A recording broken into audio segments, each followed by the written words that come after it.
How to change the thumbnail of a YouTube short video on a computer using an Android emulator. This Android emulator is called MuMuPlayer.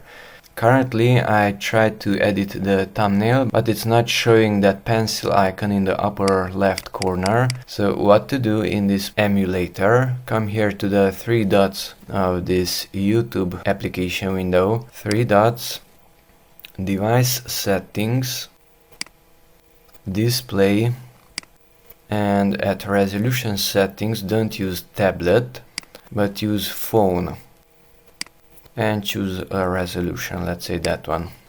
Close the window with the X. Now it's asking us to restart this emulator. Click on restart.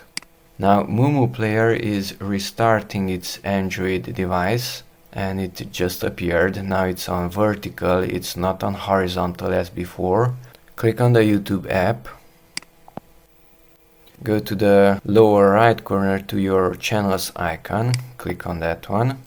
Now scroll down to your videos. It's on the shorts page. I want to change, let's say, the thumbnail of this YouTube short video. So click on the three dots in the upper right corner. Edit. It also has a pencil icon.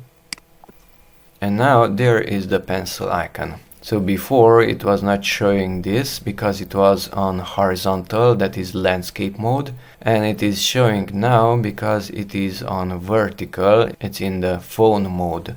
So click on that pencil icon in the upper left corner and select another thumbnail. Sometimes this is very slow, and then accept it with that button.